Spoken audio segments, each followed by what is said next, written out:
예, 하나님의 말씀 창세기 31장 19절 말씀, 20절 말씀입니다. 19절, 20절. 제가 봉독을 해드리겠습니다. 예, 하나님의 말씀 창세기 31장 19절과 20절 말씀입니다.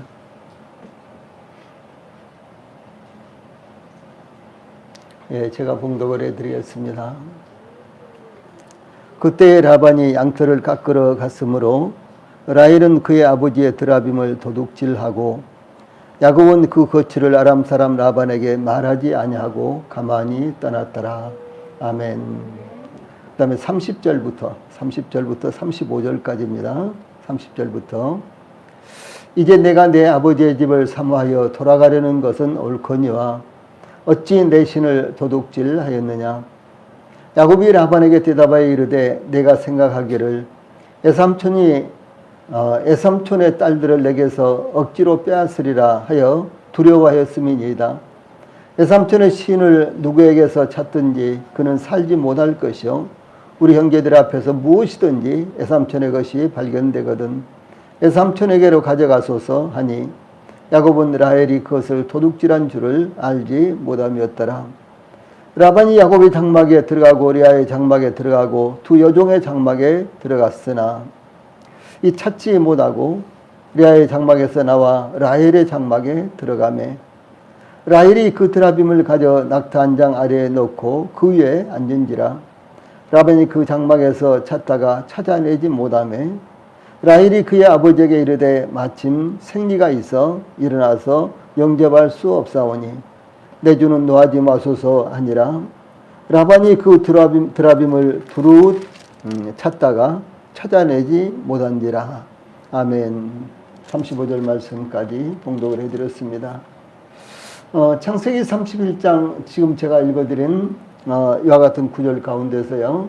드라빔이라는 이와 같은 말씀이 나오죠. 드라빔이라는 말이 나옵니다. 예, 그래서 오늘 저녁에는 드라빔과 그 의미 이런 주제로 말씀을 전해드리겠습니다. 드라빔이라는 말은 우리말로 번역된 것이 성경에 11번 나타납니다. 예, 그 중에 창세기에 3번 나오는데 본문과 관련해서 나타나고 있습니다. 본문 읽어드린 말씀 가운데 19절, 34절, 35절에서 드라빔이라는 말이 나옵니다. 이미 드라빔과 관련된 라반의 신앙에 대해 말씀드렸는데 라반은 여호와 하나님도 섬기고 드라빔도 섬기는 우상 숭배자로서 혼합 종교를 숭상하고 있었다는 것을 의미합니다. 또 뿐만 아니라 성경에서는요, 이 드라빔이라는 말씀이 나오는데 그것을 우리말로 우상이라고 번역한 이와 같은 부분도 나옵니다. 그래서 총 이 성경에 11번 드라빔이라는 말이 11번 이렇게 나오지만은 그 외에도 몇몇 군데가 또 드라빔이라는 이와 같은 말씀이 나오는데 문맥에 따라서 이 드라빔을 우상이라고 이렇게 번역한 이와 같은 성경이 몇 군데 있습니다. 이스라엘의 구약 역사에는 라반과 같이 혼합 종교를 숭상하는 모습이 자주 나타나는데 출애굽 직후부터 이스라엘의 불행한 역사는 한결같이 우상 숭배와 직결되어 있었습니다.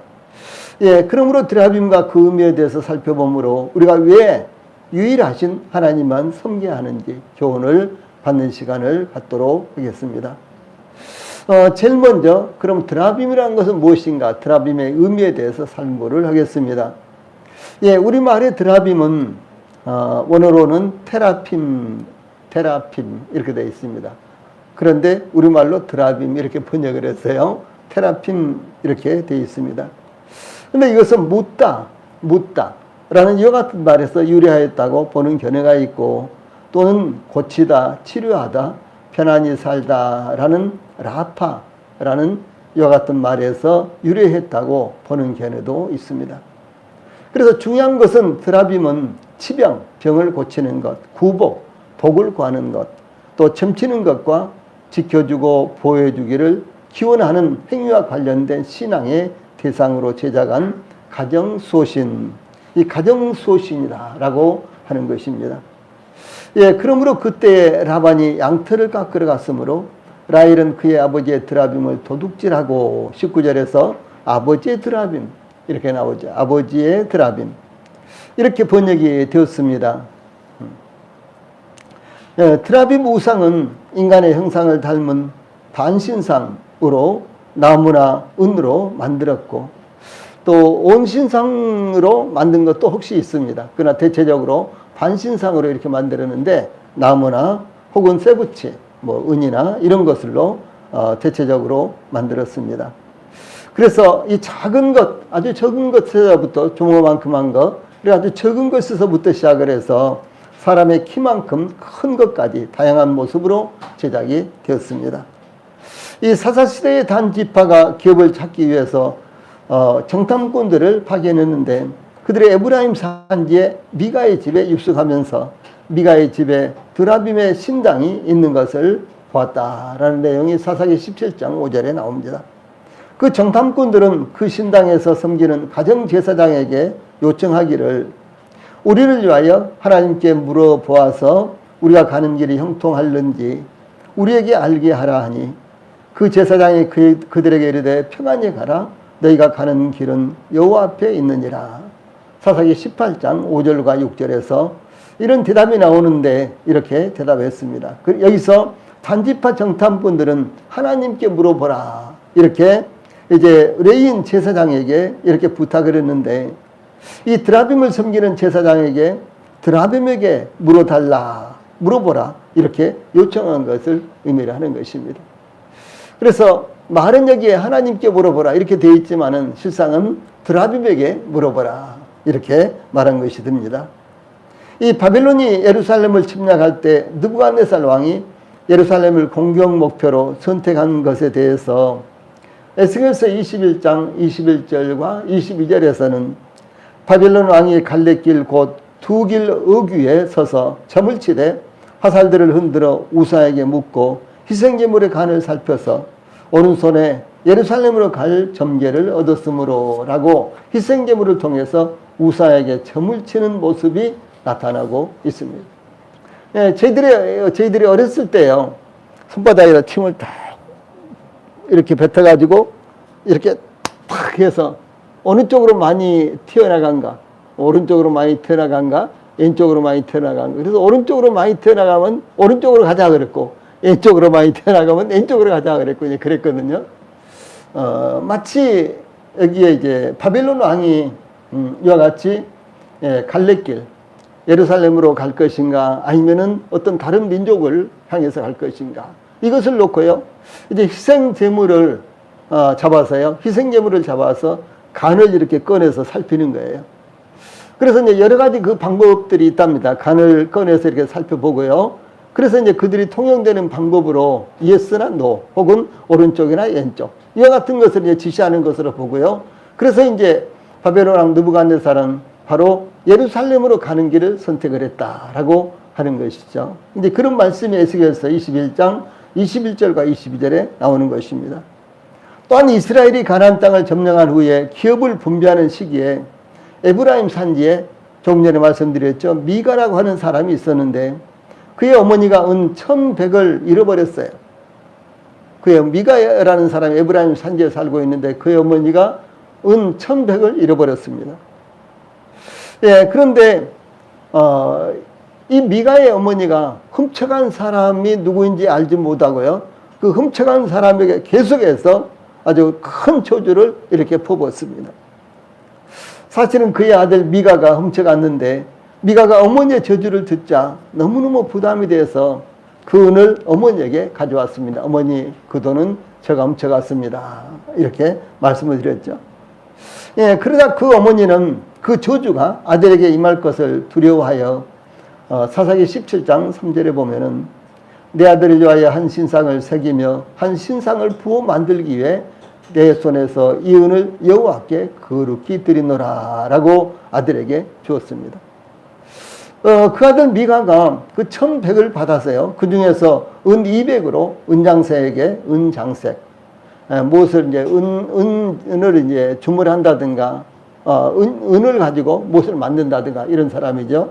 이 은장색에게 주어서 한 신상을 새기고 부어 만들도록 요청했는데 그 우상이 드라빔이었으며 그것이 미가의 집에 수호신이었다라고 이렇게 증가하고 있습니다. 미가는 하나님을 섬기기 위해서 드라빔을 만들었으며 그것이 가정 수호신이 되었는데 어떻게 하나님을 섬길지 깨닫지 못했기 때문에 이런 일들이 일어났다라고 하는 사실입니다. 그래서 사사기 17장과 이제 18장 그리고 19장 20장 마지막 부분 21장 마지막 부분에서 그때 이스라엘에 왕이 없었으므로 백성들이 자기들의 소견에 옳은 대로 행하였더라라고 이렇게 기록하고 있습니다. 아주 어두운 이와 같은 시기였어요. 아주 어두운 이와 같은 이제 상황이었습니다. 지금은 하나님의 말씀이라는 것이 밝히 저희들의 손에 있고요. 얼마든지 저희들이 하나님의 말씀을 통해서요. 이것이 진리인가 아닌가 이것을 정분별할 수 있도록 이렇게 열려 있습니다. 그런데 이와 같이 이 사사기 시대라든가 혹은 이제 야곱 시대라든가 그럴 때는 저희들처럼 성경을 이렇게 열어보고요. 이것이 어떤 것인가를 이렇게 이해할 수 있는 시기가 아니었죠. 그러므로 그 당시에요. 신앙이 전수된다는 것은 굉장히 어려웠고 또 신앙이 전수될 때 그것이 가장 이제 성경적인 방법 그러니까 하나님의 뜻대로 이렇게 전수된다는 것은 더더욱 어려웠습니다. 그래서 우상을 섬기면서도 그것을 하나님을 섬기는 것으로 여호와 하나님을 섬기는 것으로 이렇게 착각했다든가 그렇게 받아들였다든가 그런 사례들이요 성경에 아주 많이 나타난다라고 하는 사실입니다. 미가는 하나님을 섬기기 위해서 드라빔을 만들었으며 그것이 가정 수호신이 되었는데 어떻게 하나님을 섬겨야 될지 깨닫지 못하기 때문에 사사시대에 아주 어두운 시대에 진리가 밝히 드러나지 않은 시대에 이렇게 했던 것입니다. 이와 같이 라반의 집에 있었던 드라빔도 가정 수호신이었습니다. 그것으로 길흉을 묻는 점을 쳤다든가 또 가정을 지켜주시라고 믿었던 것입니다. 그러므로 야곱이 하란을 떠날 때 라반이 양털을 깎으러 집을 비운 사이 라헬은 그의 아버지의 드라빔을 도둑질했으며 19절에 그랬죠. 이 라반은 야곱을 추격하여 길라산에서 야곱을 만나서 30절 말씀 어찌 내 신을 도둑질하였느냐 이렇게 야곱에게 따져 묻고 책망을 했죠. 즉 라헬은 아버지의 드라빔이라고 불렀고요. 라반은 내 신, 나의 신이라고 이렇게 불렀습니다. 그러므로 라반은 하나님을 섬기면서도 한편 드라빔 우상을 섬기는 혼합종교로 변질되고 있었고요. 그의 딸 라헬이 드라빔을 훔친 것도 아버지가 딸들인 자신들을 팔고 그 돈을 다 먹어버렸기 때문에 드라빔을 훔침으로 그 보상을 받기 위한 이와 같은 일이었습니다. 근대에 발견된 누지라는 서판이 있는데 이것은 이제 이 야곱 때라든가 아브라함 때라든가 이렇게 아주 옛날에 있었던 그 같은 역사를 이 석판이라든가 돌판이라든가 내지는 흙에다가 이렇게 만들어 가지고요. 혹은 또 거기다 글을 써 가지고 그것을 옹기처럼 불에다 구워요. 그래서 이제 이렇게 활용을 하던 그런 이제 시대였는데요. 이렇게 이제 여기서 이렇게 발견된 것이 이제 누지라는 서판입니다. 누지라는 서판. 그런데 이제 그 누지라는 서판에 의하면요, 이 드라빔을 소유한 자가 가장 큰 몫의 유산을 상속받을 권리가 있었고, 그러니까 드라빔을 소유한 것이 굉장히 아주 중요했죠. 자식들이 10명, 20명 있다면 그 중에서요, 드라빔을 갖고 있는 아들이 가장 많은 상속을 받을 수 있는 자격이 있었다라고 하는 것이죠. 또 그런가 하면은 부족 내에 지도권을 행사할 수 있는 권한이 있었다라고 하는 것이 밝혀졌습니다. 이와 같이 족장시대의 드라빔은 중요한 역할을 했던 것입니다. 그러므로 라헬이 드라빔을 훔친 것이나 단지파가 미가의 집에 있는 드라빔을 빼앗은 것은 드라빔을 소유함으로 축복받기 위한 것으로 드라빔으로 잘못 알려진 이 잘못된 미신이 작용한 탐심 때문에 이와 같은 일들이 일어났습니다. 특히 라헬이 아버지의 드라빔을 훔친 것은 그의 아버지 라반 사후에 아버지가 죽은 다음에 남편 야곱에게 아버지의 재산에 대한 상속권이 있다는 것을 보증하기 위한 것일 수도 있었고요. 예, 그런 역할을 했기 때문에 아버지의 드라빔을 야곱이 갖고 있으면 이제 아버지의 라반이 죽은 다음에 아버지의 재산은 어떻게 되겠어요? 그 상속권은 야곱이 갖게 될 수도 있다라고 하는 사실이죠. 이제 이런 생각을 한 것으로 보이고요. 또 이 한 아버지 라반 또한 아버지 라반 사후에 부족을 다스릴 지도권을 확보하기 위한 것이기도 했습니다. 이 드라빔을 갖고 있는 사람이 부족을 다스렸어요. 통치자가 되었습니다. 그래서 이런 것도 있었고요. 또 셋째로는 하란에서 브엘세바까지 긴 여행을 하는 동안 안전을 도모하기 위한 미신적인 목적 때문에 그러기도 했습니다. 드라빔을 소유함으로 말미암아 이 드라빔이 이제 하란에서 저 브엘세바까지 이제 혹은 한 달이 걸릴지, 물론 이래 동안 길앗산까지 왔지만은, 그러나 야곱이 길앗산까지 온 것은 10일이 걸렸습니다. 그리고 10일이 걸리는 동안 아마 야곱은 엄청나게 재촉을 해서 그렇게 올 수가 있었을 것입니다. 그런데 이제 많은 양떼들을 거느리고 그리고 가족들을 거느리고 이렇게 여행하는 것은 사실상 한 달이나 두 달이나 세 달이나 이렇게 오랜 세월이 필요로 하는 이와 같은 거리였습니다. 그래서 그 먼 거리를 오는 동안 이제 이 드라빔이 자신들을 지켜주기를 간절히 바라는 이런 마음으로 라헬은 아버지의 드라빔을 훔쳤을 가능성이 있다라고 하는 것입니다. 예, 그러므로 라헬 역시 아버지 라반을 따라서 이미 혼합 종교를 받아들여 우상 숭배자가 되었다라는 것을 여기서도 알 수가 있는 것입니다. 라헬과 레아가 야곱과 결혼한 지 무려 13년이 흘렀는데 라헬은 아버지로부터 받은 종교적 영향력에서 벗어나지 못하고 있었던 것이 여기서도 나타나는 것입니다.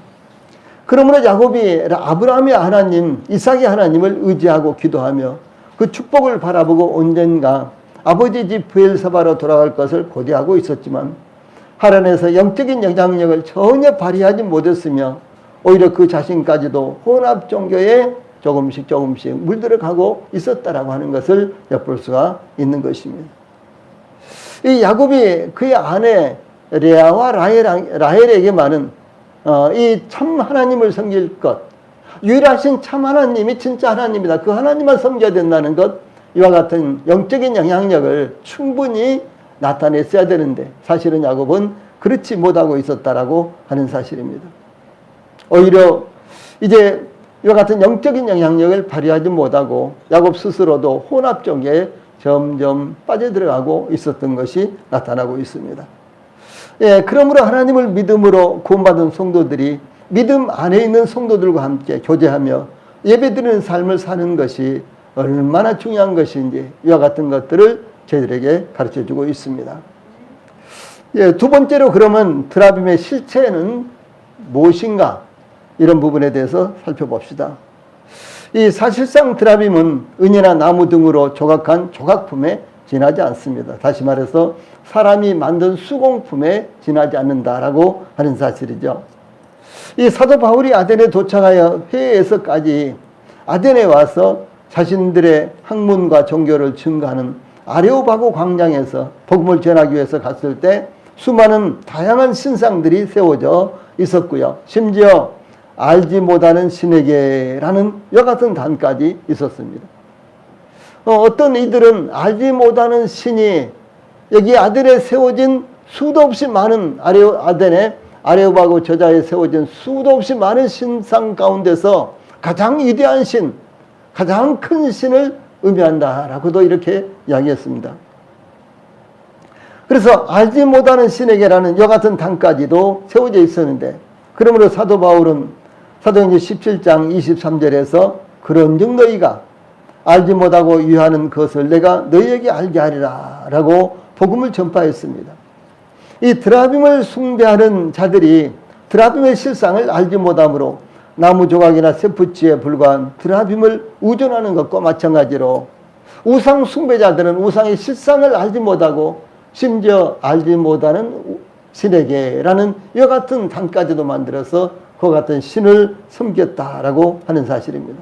다시 말해서 그들이 알지도 못한 신을 만들어 놓고 알지도 못한 신에게 알지도 못한 예배를 드리면서 섬겼다라고 하는 사실입니다.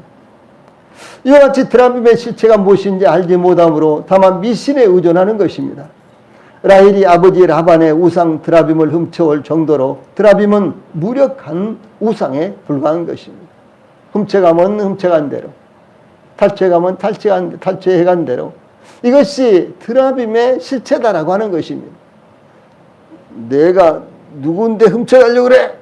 절대로 안 돼. 나를 훔쳐가면 벼락 맞아. 뭐 이렇게도 못했단 말이에요. 드라빔은 아무런 그래서 의지도 없고 능력도 없는 것이 바로 드라빔의 실체다라고 하는 것입니다. 예. 그래서 이와 같이 이 드라빔의 실체가 무엇인지 알지 못함으로 다만 미신에 의존하는 것입니다. 라헬이 아버지 라반의 우상 드라빔을 훔쳐올 정도로 드라빔은 아주 무기력한 우상에 불과한 것입니다. 이 사사시대의 기드온은 하나님의 지시를 받아서 그의 아버지에게 있는 바알의 제단을 헐며 그 곁에 아세라상을 찍어서 파괴했고 찍어버린 아세라의 나무로 번제를 드리기 위해서 태웠습니다. 이 사사시대, 그러니까 기드온 시대에는 아주 부유하고 그리고 좀 권세가 있는 요 같은 집은요, 가정재단이 있었는데 그 가정재단에 아세라와 이 바알 신상을 만들어 놓고요, 거기다 제사를 드리는 이와 같은 이제 일을 했습니다. 당연히 그들도 이 아세라상과 바알 신상을 만들어 놓고 제사를 드리면서도 그들이 하나님을 섬긴다고 생각을 했다라고 하는 사실이죠.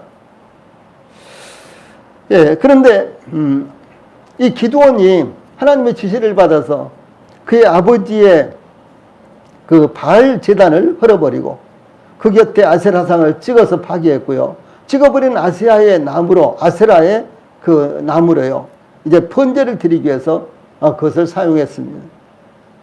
그때 성읍 사람들이 바알의 단을 파괴하고 아세라를 찍은 사람을 죽이려고 찾았는데 기드온의 소생으로 기드온이 그 소행자로 밝혀졌습니다. 그때 기드온의 아버지가 사사기 6장 31절에 보면요, 너희가 바알을 위하여 다투느냐, 너희가 바알을 구원하겠느냐, 그를 위하여 다투는 자는 아침까지 죽임을 당하리라. 바알이 과연 신일진데 그의 제단을 파괴하였은즉 그가 자신을 위해 다툴 것이니라, 이렇게 말했습니다. 그렇죠? 예, 바알이 만약 진짜 신이라면, 살아있는 신이라면 자신을 파괴하는 자를 그대로 두겠느냐, 예, 그런 말을 했습니다. 하나님께서 선지자 예레미야를 통해서 우상의 실상에 대해서 증거하는데 예레미야서 10장 3절로 5절 말씀입니다. 예레미야서 10장 3절로 5절. 여러 나라의 풍습은 헛것이니 삼림에서 벤 나무요 기술공의 두 손이 도끼로 만든 것이라. 그들이 은과 금으로 그것에 꾸미고 목과 장도리로 그것을 든든히 하여 흔들리지 않게 하나니 그것이 둥근 기둥 같아서 말도 못하며 걸어다니지도 못하므로 사람이 배워야 하느니라. 그것이 너에게 화를 주거나 그것이 그들에게 화를 주거나 복을 주지 못하나니 너희는 두려워하지 말라, 이렇게 말씀하셨습니다. 예. 이와 같이 이제 우상은 살림에서 벤 나무 토막으로 이렇게 만든 것이라는 거죠. 그리고 이제 금과 은으로 어떤 이제 사람의 모습을 만들고요, 우상을 만들 때 사람의 모습을 만들고, 그리고 금과 은으로 그것을 입혀가지고, 겉을 입혀가지고 이렇게 이제 꾸민다는 것이죠. 그리고 이제 그것이 똑바로 서 있도록, 그리고 혹시 바람이 불거나 무슨 일이 있어도 넘어지지 않도록 못과 장도리로 그것을 든든하게 세워놓는다라고 하는 사실을 말씀하는 것입니다. 그래서 이제 그것이 말도 못하며 걸어다니도 못하므로 사람이 움직일 때는, 다른 데로 옮길 때는 사람이 메어가지고 다니면서 옮겨야 되는데 그것이 화를 주며 복을 줄 수가 있겠느냐? 그것은 아무 역할도 하지 못한 것이다, 이렇게 말씀하셨습니다. 또같이 선지자 예레미야는 그들은 다 무지하고 어리석은 것이니 우상의 가르침은 나무뿐이라. 타시스에서 가져온 은박과 우바스에서 가져온 금으로 꾸미되 기술공과 은장색의 손으로 만들었고 청색 자색 옷을 입었나니 이는 정교한 솜씨로 만든 것이거니와 이렇게 증가하고 있습니다. 무슨 말씀이고는 아무리 좋은 은이나 금으로요 그것을 잘 꾸며낸다고 할지라도 그것은 말도 못하고 기운도 없고 그것은 아무런 능력도 없는 것이다 라고 이렇게 말하고 있습니다. 또 뿐만 아니라 같은 이제 성경 예레미야 10장 14절부터 15절에 보면은 이 사람마다 어리석고 무식하도다. 은장이마다 자기의 조각한 신상으로 말미암아 수치를 당하나니 이는 그가 부어 만든 우상은 거짓이요 그 속에 생기가 없음이라. 그것들은 헛것이요 망령되이 만든 것인즉 징벌하실 때에 멸망할 것이나 이렇게 말했습니다. 이것이 우상의 실상입니다. 그러므로 말씀드렸던 대로 여러 나라의 길은 배우지 말라. 10장 2절에 이렇게 제시하시면서 우상의 실상이 이런 것이니까 이런 것에 대해서 배우지 마라. 이렇게 말씀을 한 것입니다. 라반이 드라빔을 찾기 위해서 야곱의 모든 장막과 살림살을 뒤졌는데 정작 드라빔을 훔친 라헬이 드라빔을 그의 낙타 안장 밑에 숨기고 그 위에 앉아서 아버지 라반에게 35절 보면은 마침 생리가 있어 일어나서 영접할 수 없사오니 내 주는 노하지 마소서 이렇게 아버지에게 말씀을 드립니다.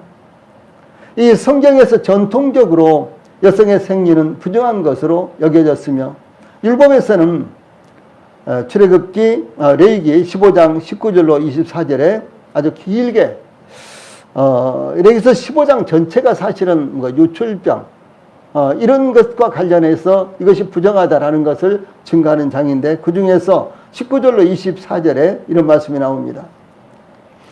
율법에요 어떤 여인이 유출을 하되 그의 몸에 그의 유출이 피이면 이래 동안 불결하니 그를 만지는 자마다 저녁까지 부정할 것이요 그가 불결할 동안에는 그가 누웠던 자리도 다 부정하며 그가 앉았던 자리도 다 부정한즉 그의 침상을 만지는 자는 다 그의 옷을 빨고 물로 몸을 씻을 것이요 저녁까지 부정할 것이며 그가 앉은 자리를 만지는 자도 다 그들의 옷을 빨고 물로 몸을 씻을 것이요 저녁까지 부정할 것이며 그의 침상 위에나 그가 앉은 자리 위에 있는 것을 만지는 모든 자도 저녁까지 부정할 것이며 누구든지 이 여인과 동침하여 그의 불결함에 전념되면 이래 동안 부정할 것이라. 그가 눕는 침상은 다 부정하니라 라고 이 부정함에 대해서 자세하게 설명을 하고 있습니다. 유출병 혹은 생리로 말미암아 이와 같은 기간에는 여인들은 일주일 동안 부정하다라고 하는 것이죠. 그런데 여인들이 이와 같이 이제 부정한 동안에 앉아 있다거나 앉아 있으면 그 자리에 혹은 그 의자 또 침상에 누워서 침대에 누워서 잤다면 그 침대 자체도 다 부정한 것이다라고 하는 것이죠. 그런데 혹시 침대 위에나 그 여인이 앉았던 누웠던 침대 위에나 앉았던 의자 위에 어떤 물건이 있는데요. 그 물건을 만지면은 그 사람도 부정하게 되는 거예요. 예. 그래서 이 유출병 혹은 생리 중에 있는 이와 같은 여인들과 접촉하는 모든 것들은 부정하다. 여인이 앉았던 자리도 부정하고 거기 있었던 어떤 물건도 부정하고 그것을 또 만지는 어떤 다른 사람이 만졌다면요. 그것마저도 부정하다라고 이렇게 말씀을 하고 있는 것입니다.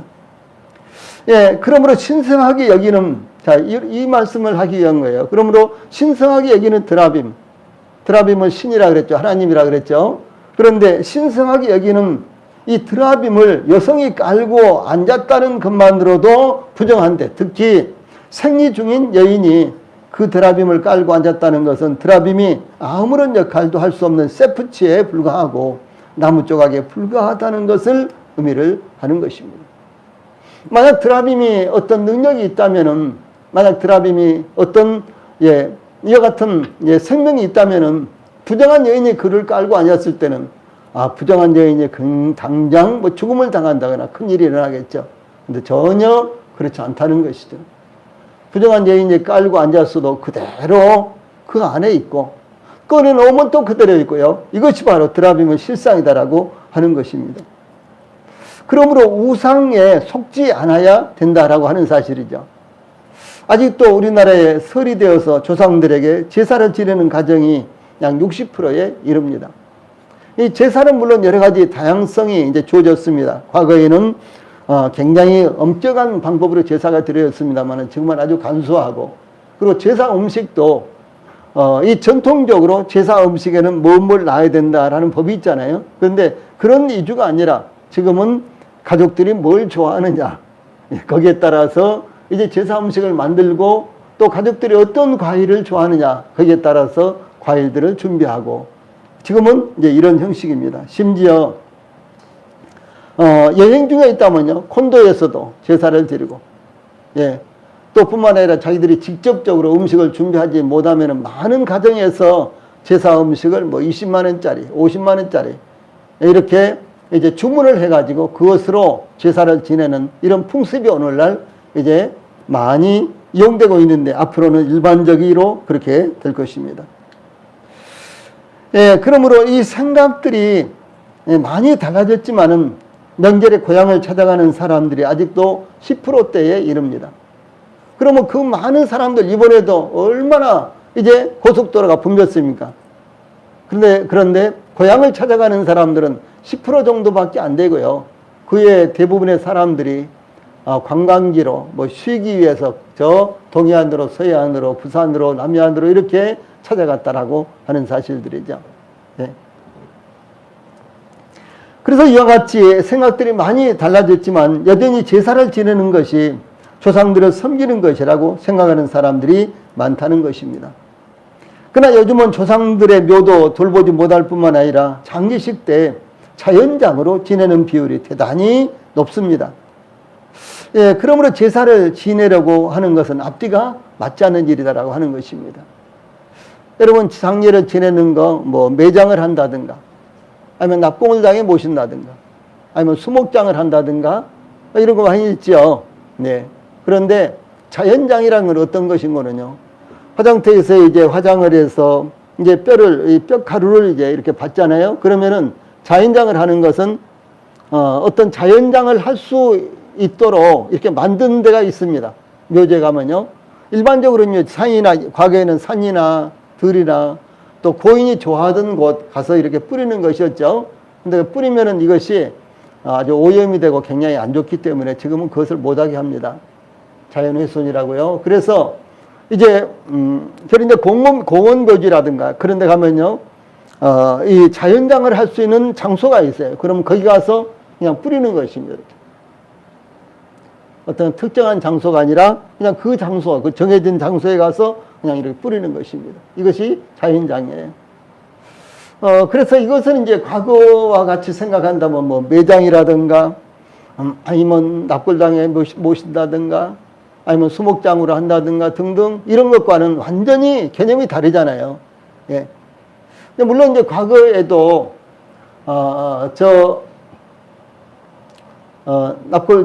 화장터에 가면은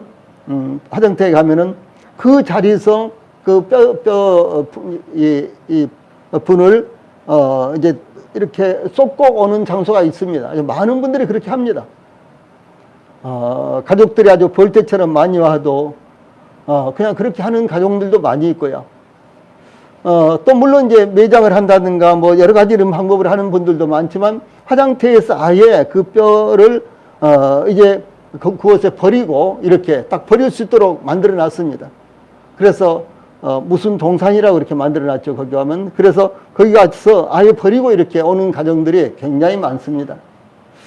그런데 이제 그거보다 조금 더 이제 가족들이 서로 위로를 받기 위해서 이런 납골당 같은데 이런 데 가서요, 그곳에 이제 버릴 수 있도록 만든 그런 곳에 이렇게 뿌림으로 이와 같이 이제 마지막 그 장례를 치르는 것이 바로 자연장입니다. 이제 이렇게 하는 방법들도 많이 있다라고 하는 것이죠. 그래서 이제 대부분 이제 많은 분들이 요즘은 이 자연장으로 끝내는 비율이 점점점 높아가고 있습니다. 그러면서도 제사는 꼭 지내려고 하는 것은 앞뒤가 너무 맞지 않는 이와 같은 모순이다라고 하는 것이죠. 여기서 중요한 것, 우리 성도님들, 우상 숭배는 우상 숭배하는 그 사람을 우상보다 더 가치 없는 사람으로 만드는 행위입니다. 우리 하나님의 형상과 모양을 따라서 하나님을 섬길 수 있고 하나님과 교제할 수 있으며 하나님의 뜻을 알고 행할 수 있도록 지음을 받은 것이 우리 인간들입니다.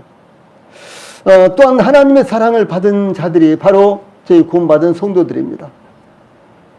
그러므로 보이는 것이든 보이지 않는 것이든 하나님 외에 우리가 섬길 것이나 의지할 것이 없다는 것을 우리 성도님들이 꼭 의지하시기를 바랍니다. 그 다음에 이제 드라빔은 그럼 어떤 역할을 하는가 이런 부분에 대해서 말씀을 드리겠습니다. 이스라엘의 우상숭배의 특징이 무엇인 거는요, 이교에서 숭배하는 우상들을 도입해 와서 이스라엘 백성들이 섬겼다. 이것이 이스라엘의 우상숭배의 특징입니다. 다시 말해서 이스라엘 백성들이 자체적으로 우상을 만든다든가 고안해낸다든가 그런 것이 아니라 다른 이민족들이 섬기는 것을 가져와서 자기들도 그것을 하나님이라고 섬겼다. 이것이 이스라엘 백성들의 우상숭배의 특징입니다.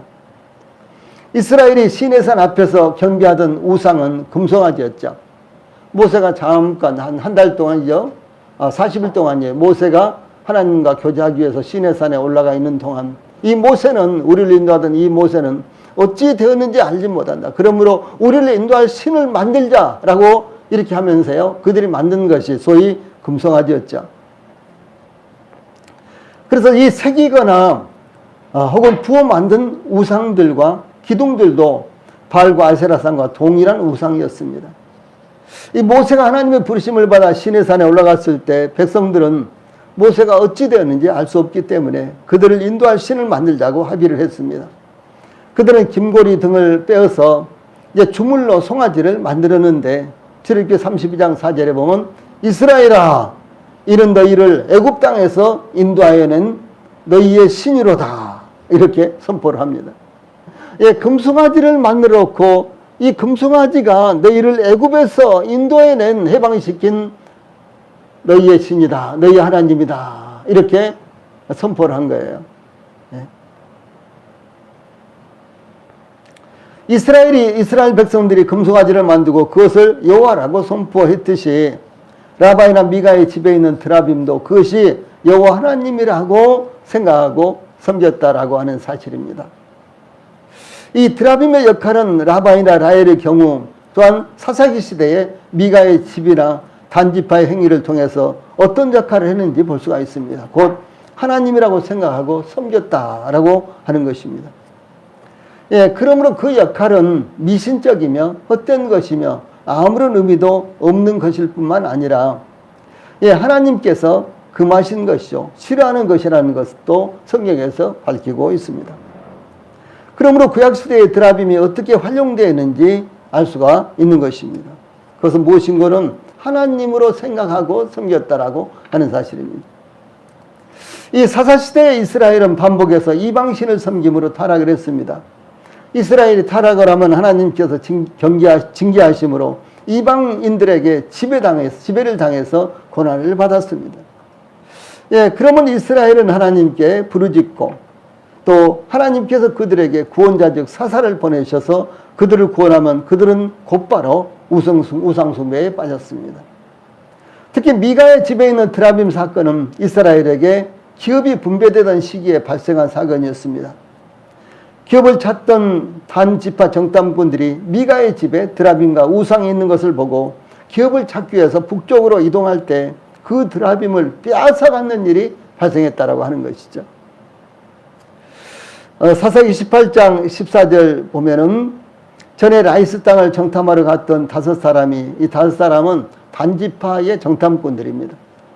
5사람이 그 형제들에게 말하여 이르되 이 집에 에봇과 드라빔과 새긴 신상과 부어 만든 신상이 있는 줄을 너희가 아느냐? 그런즉 이제 너희는 마땅히 행할 것을 생각하라 하고, 그래서 이 정탐꾼 5명이 해가 지자 미가의 집에 들어가서 하루를 유숙하게 된 거예요. 그런데 미가의 집에 들어가서 보니까 드라빔이 있고 드라빔을 섬기는 레위 사람 제사장이 있다라고 하는 사실이죠. 이걸 봤어요. 그래서 이제 그들이 이 정탐꾼들이 저 북쪽에 있는 아주 평안하고 고요한 이와 같은 이제 성읍이 있는 것을 발견하고요. 이제 돌아와서 그것을 보고를 하니까 단지파 사람들이 가서 우리가 그 성읍을 치자. 그리고 우리의 기업으로 만들자. 이렇게 이제 합의가 돼가지고 북쪽으로 이동을 합니다. 이제 당연히 어디로 가겠어요? 미가의 집을 거쳐서 가겠죠.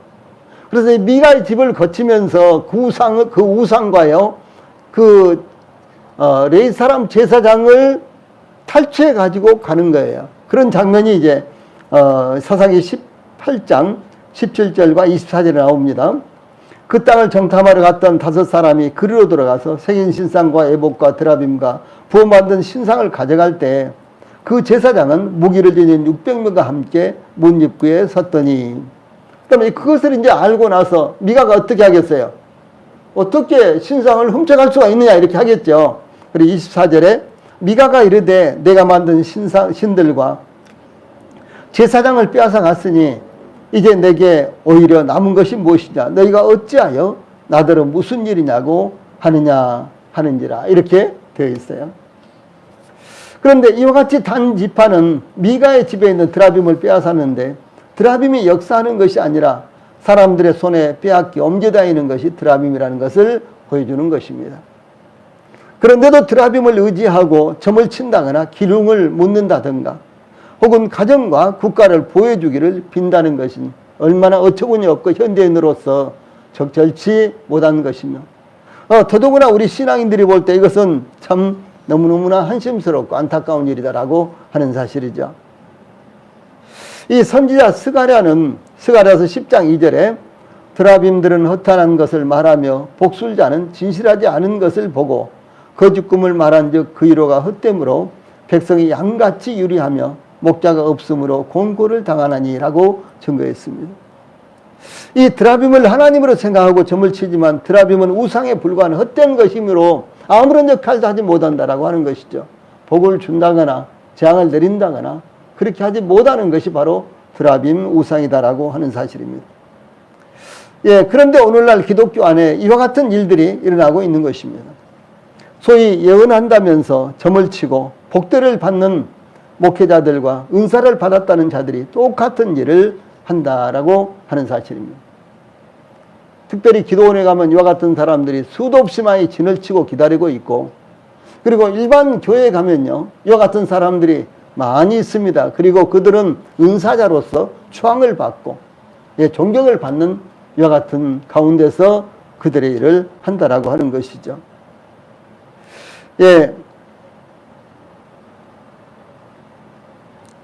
과거 이스라엘이 드라빔에게로 갔던 것처럼 오늘날 기독교는 사탄의 속임수에 빠져 헛된 것을 쫓으며 우상 숭배에 깊이 빠져들고 있는 것입니다. 선지자 스바냐는 스바냐서 1장 5절에 또 지붕에서 하늘의 무별에게 경배하는 자들과 여호와께 맹세하면서 말감을 가리켜 맹세하는 자들과 이렇게 증가하고 있어요. 이 하늘에 있는 별들을 보면서 경배하고, 그리고요 또 하나님께 맹세하면서 말감이라는 우상에게 경배한단 말이에요. 무엇입니까?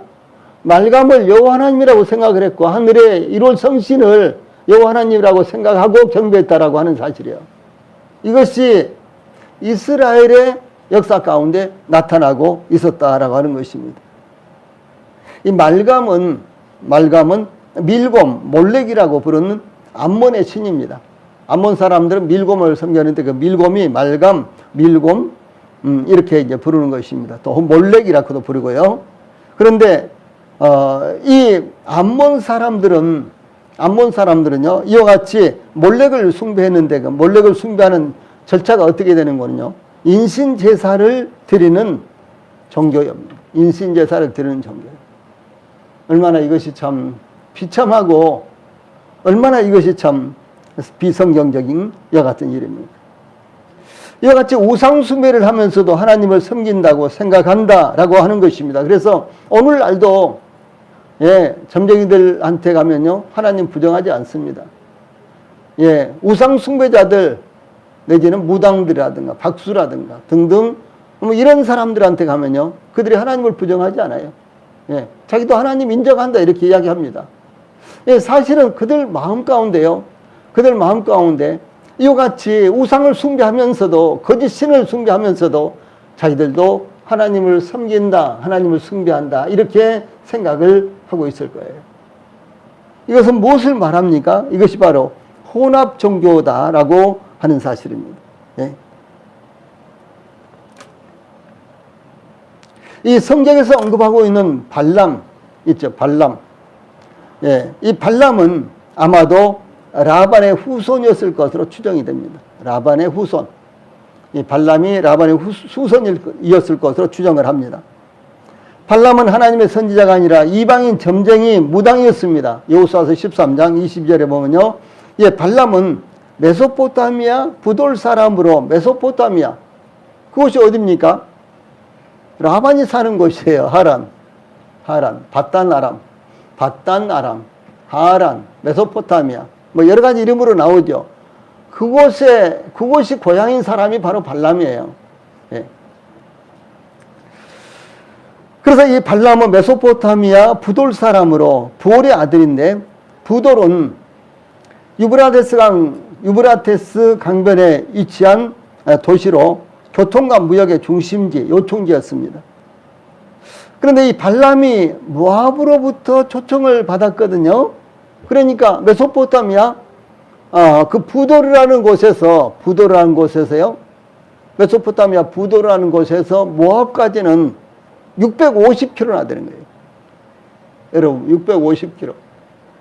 그러니까 그 당시 이 발람이라는 이름이 얼마나 널리 알려져서 유명한 사람이었는가, 이와 같은 것을 의미하는 것입니다. 발람은 거짓 선지자였죠. 거짓 하나님의 선지자예요. 하나님의 선지자인데 거짓 선지자였단 말이에요. 그런데 이 발람이 그 당시에 얼마나 유명세를 타고 있었길래 도대체 650km나 떨어진 곳에서도 발람을 알고 이 발람을 초청해가지고 이 모압왕 발락이 이 거짓 선지자 발람을 초청해서 이스라엘을 저주하도록 요청했는가를 볼 수가 있다는 사실이에요.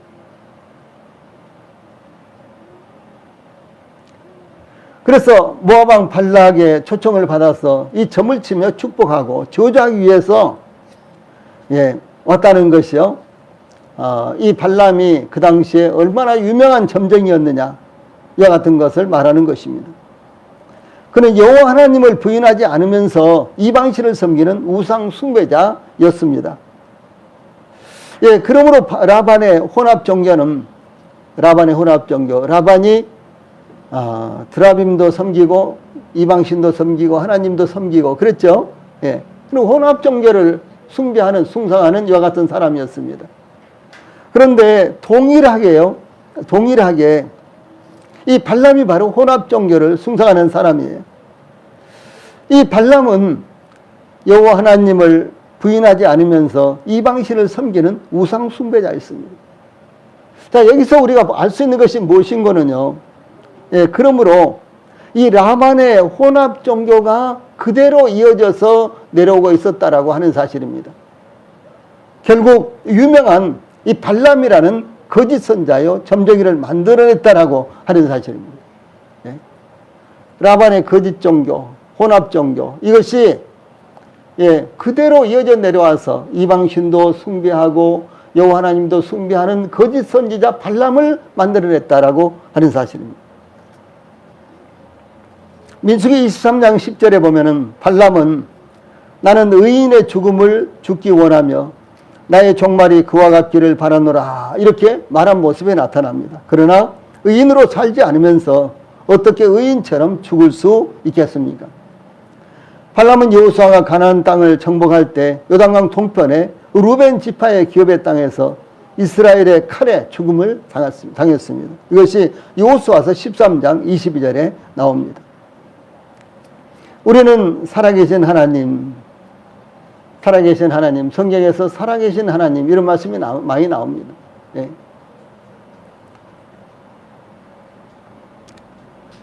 살아계신 하나님을 믿고 섬기는 하나님의 백성들입니다.